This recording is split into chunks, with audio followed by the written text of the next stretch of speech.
상당히 황당한 하지만 또 재밌는 사건입니다. 설명해 주시죠. 네, 지난 27일 저녁 시간대에 제주경찰과 제주시가 합동 음주 단속을 벌였습니다. 그런데 한 남성이 단속 현장 50m 앞에서 갑자기 정차하더니 조수석에 앉아있던 부인과 자리를 바꿔 앉는 모습이 경찰에 발각됐다고 합니다.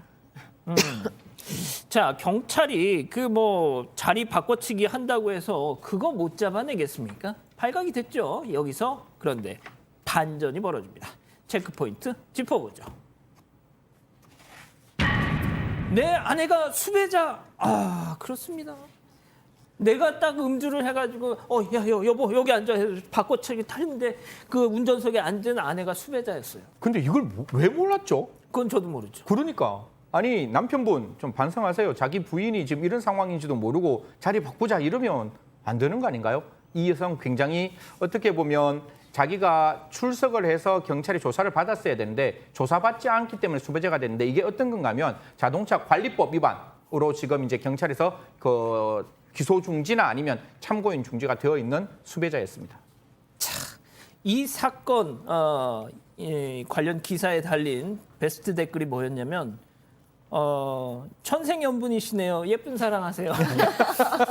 그렇죠. 둘 다 이제 좀 범죄가 지금 된 상황인데 예쁜 사랑 해야 됩니다. 자동차 관리법 위반은 일반적으로 많이 저지르는 경우가 많습니다. 예컨대 불법 튜닝 같은 거 하는 사람도 있잖아요. 자동차에 어떤 뭔가를 잘못했을 때 성립할 수 있는 범죄예요. 뭐 불법 튜닝이라든지 폐차 같은 거 뭐 위반했다든지 아니면 대포차 무슨 그런 것들 자동차 관리법 위반이 상당히 많은데 이거를 강하게 처벌하는 경우는 별로 없어요. 대부분 벌금형으로 끝나고요. 그래서 막 주소를 좀 바꾸거나 이러다 보면 인지를 못하는 경우가 꽤 많이 있습니다. 뭐 이거는 뭐 확인을 좀 해봐야 되겠지만 저는 생각에 아마 인지를 좀 못했던 게 아닌가. 뭐 이 대포 차량이나 이런 거 잘못했는 건 맞는데 그러다 보니까 둘 다 지금 범죄를 지금 저지른 상황에서 바꿔치기 하다가 또 다른 또 유형의 어떤 굴상사가 빠진 그런 상황으로 보입니다. 아까 승 의원님이 잠깐 말씀하셨지만 소장님 자기 부인이 수배를 받고 있었다는 걸 왜 남편이 몰랐을까요? 저는 몰랐을까라는 생각이 들거든요. 알았을 수도 있었다, 뭐 몰랐을 수도 있었지만 생각이 드는데 어쨌든 본인은 알고 있지 않았겠어요? 본인이 자기가 어쨌든 출석 요구를 받았는데 그것도 모르고 수배가 된 것도 모르는 사람이 없지 않나요, 거의? 본인은 알았을 거라고 생각을 하고요. 그리고 또 상식적으로 음주 지금 여기서 측정을 하는데 겨우 50m 앞에서 둘이 바꿔치기를 했다는 것도 저는 너무 과감해요. 그러니까 이분들은 이런 공권력이나 법이나 이런 걸 너무 좀 무시하고 가볍게 생각하고 있지 않나라는 생각이 들고 이번에 걸리신 거에 대해서는 좀 정확하게 처벌을 받으셔서 이렇게 법이나 공권력을 좀 무시하고 가볍게 여기지 않으셨으면 좋겠네요. 맞습니다.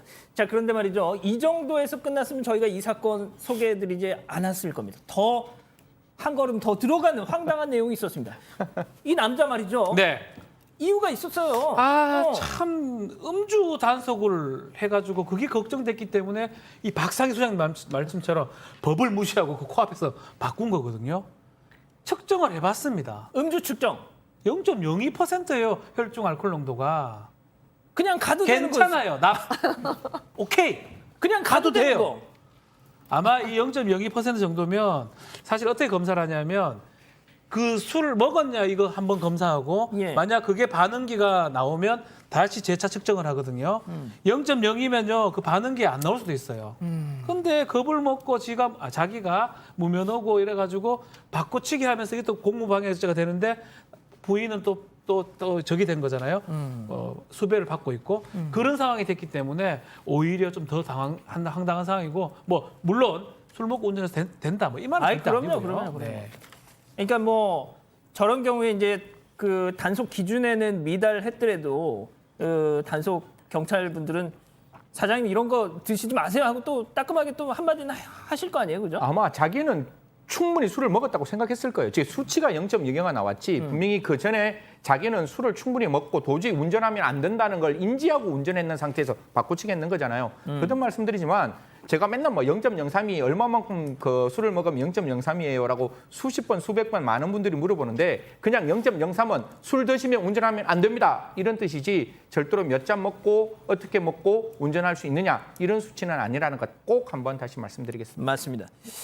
자, 그런데 이렇게 운전자 바꿔치기 하는 경우가 저희가 뭐 그런 사례가 있을 때마다 뭐 계속 그걸 알려드리지는 않지만 정말 빈번하게 그런 사건들이 있습니다. 네, 지난달 전주에서는 전직 경찰서장이 뺑소니 사고를 은폐하기 위해서 운전자 바꿔치기를 시도하는 일도 있었습니다. 6월 24일 전직 전주경찰서장은 다른 차량을 들이받고서는 현장에서 바로 달아나는데요. 사고 뒤에 그의 지인이 경찰에 전화를 걸어서 내가 사실은 사고 차량을 운전했다는 진술을 했습니다. 그런데 수사관은 수상함을 느끼고 계속 추궁을 하니까 그제서야 전직 경찰서장이 입장을 바꿔서 내가 운전을 한 건 맞는데 사고를 낸 게 아니라 당한 줄 알았다고 둘러댔다고 합니다. 알고 보니까 사고 당시 이 경찰서장은 면허 정지 상태였던 것으로 드러났는데요. 사고 현장을 떠난 이유에 대해서도 내 차를 들이받은 차량을 쫓아간 거다라고 해명했다고 합니다.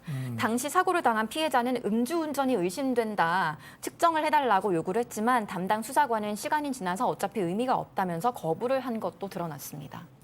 자, 어제 제가 오프닝에서 말씀드렸지만 그 래퍼 노엘 씨 같은 경우도 그렇고 운전자 바꿔치기의 유혹이 뭐 막상 이렇게 딱 단속 경관을 보면 그 생각이 들긴 하나 봐요. 유혹을 받긴 하나 봅니다.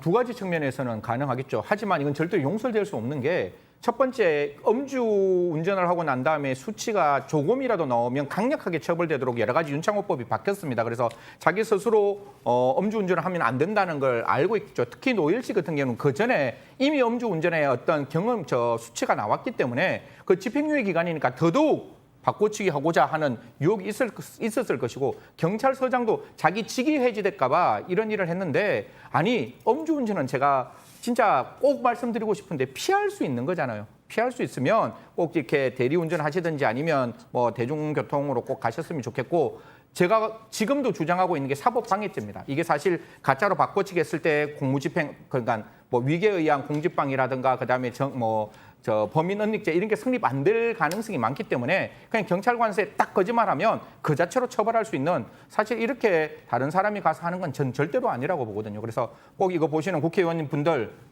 사법방해죄 꼭 한번 만들어 주셨으면 하는 마음입니다. 그 대만은 말이죠. 이 음주운전 2회 이상 한 사람들의 자동차 번호판을 노란색으로 이렇게 준대요. 그러니까 길거리 다니다가 노란색 번호판을 달고 하면 저 음주운전 저 얼마나 창피하겠습니까? 그렇죠. 네. 그건 진짜 그러면 진짜 저 효과 있을 것 같아요. 제 생각에는. 있겠죠. 어. 네. 진짜 신박한데요. 예. 아니면 음주하면 시동 안 걸리게 만들면 돼요. 네. 예. 알겠습니다.